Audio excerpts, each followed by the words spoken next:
There's a war spreading across the Middle East, and it's pulling in some of the biggest global powers. But here's the thing. The deadliest price isn't being paid where you might think. Not even close. So, let's break this all down. So, what started as this, regional thing between Iran and the West, well, it's exploding. It's escalating dramatically, and it feels like more countries are getting dragged in by the hour. This is way beyond a localized fight now. We're talking about a global chessboard. And when you think about the human cost, your mind probably goes to places like Iraq or Syria, right? But the reality is, it's a lot more complicated than that. And it points to a hidden, almost unseen front in this whole thing. Okay, so first up, let's really try to get our heads around the sheer scale of this. Because new fronts are opening up, well, it feels like daily. And what that's doing is transforming this into an incredibly complex global confrontation. I mean, this has pretty much turned into a battle of global alliances. You've got the US launching strikes from UK bases, and then France and Germany are right there with them, talking about their right to defensive action. And on the other side, you've got Russia and China condemning those attacks. Meanwhile, Iran's proxy Hezbollah is opening up a whole other front from Lebanon. The pieces are definitely moving, and the chessboard, well, it's the entire world. Now, putting the politics aside for a second, what's also happening is this incredibly high-stakes tech battle. It's really fascinating, actually. We're seeing this clash between Iran's offensive arsenal and the West's super advanced and super expensive defensive systems. So Iran is just unleashing this relentless barrage. People are calling it a literal rain of missiles. But it's more than that. They're using these advanced high-speed projectiles that are so incredibly fast, you often don't even see them before they hit. The first thing you know about it is the explosion.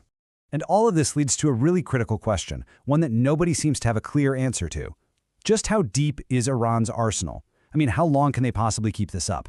And this is where you see the information war being fought just as hard as the physical one. On one hand, US and Israeli intelligence think Iran has something like 3,000 to 5,000 of these fearsome missiles. They say that's enough to keep fighting for over a month. But Iran? They just say they have a very large quantity. And that uncertainty, that's not just a missing detail. It's a weapon in its own right. Okay, and this is where the economics of this war get, well, pretty stark. Think about this.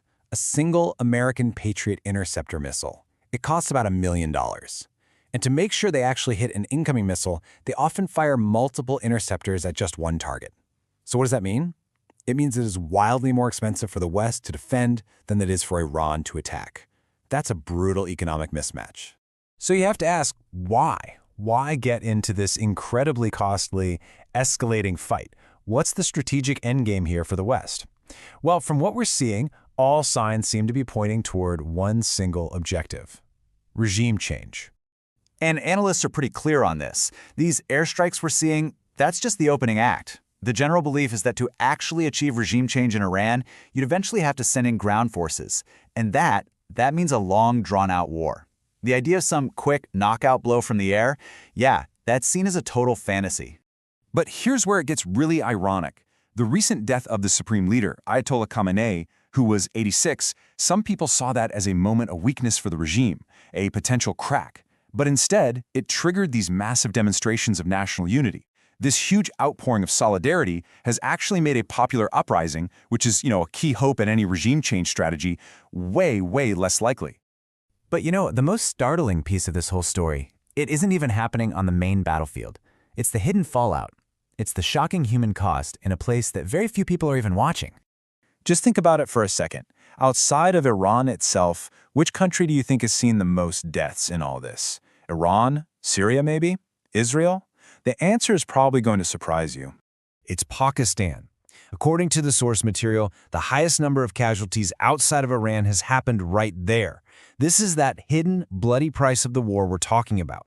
So, after Ayatollah Khamenei's death, protests erupted all over Pakistan. We're talking big cities like Karachi, Islamabad, Lahore, and it was during these demonstrations that somewhere between 30 and 40 protesters were killed. And what's really deeply troubling is this recurring pattern that's being reported. Here's how it goes down. It starts as a peaceful protest. Then, these unknown individuals, some of them masked, show up and start stirring up the crowd, trying to incite them, pushing them towards really sensitive places like foreign consulates.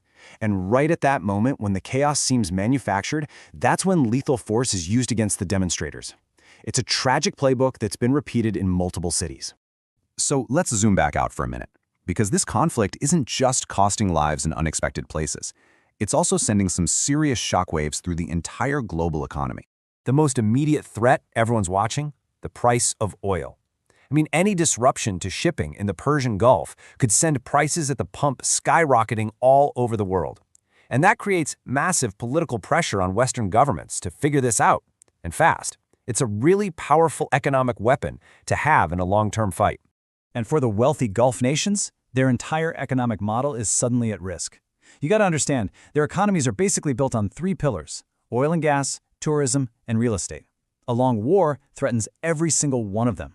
Shipping routes get dangerous, tourists aren't exactly booking vacations in a war zone, and all those massive construction and investment projects just grind to a halt. For them, a long, destabilizing conflict, it's just not sustainable. It can't be. So as this whole thing widens into a war of attrition, it really stops being just a question of military might. It becomes a question of economic endurance. Who can actually afford to keep fighting? And maybe more importantly, who is being forced to pay the ultimate price in blood and treasure, often thousands of miles away from the main front lines? The answer to that, well, it reveals the true, sprawling, and often hidden cost of modern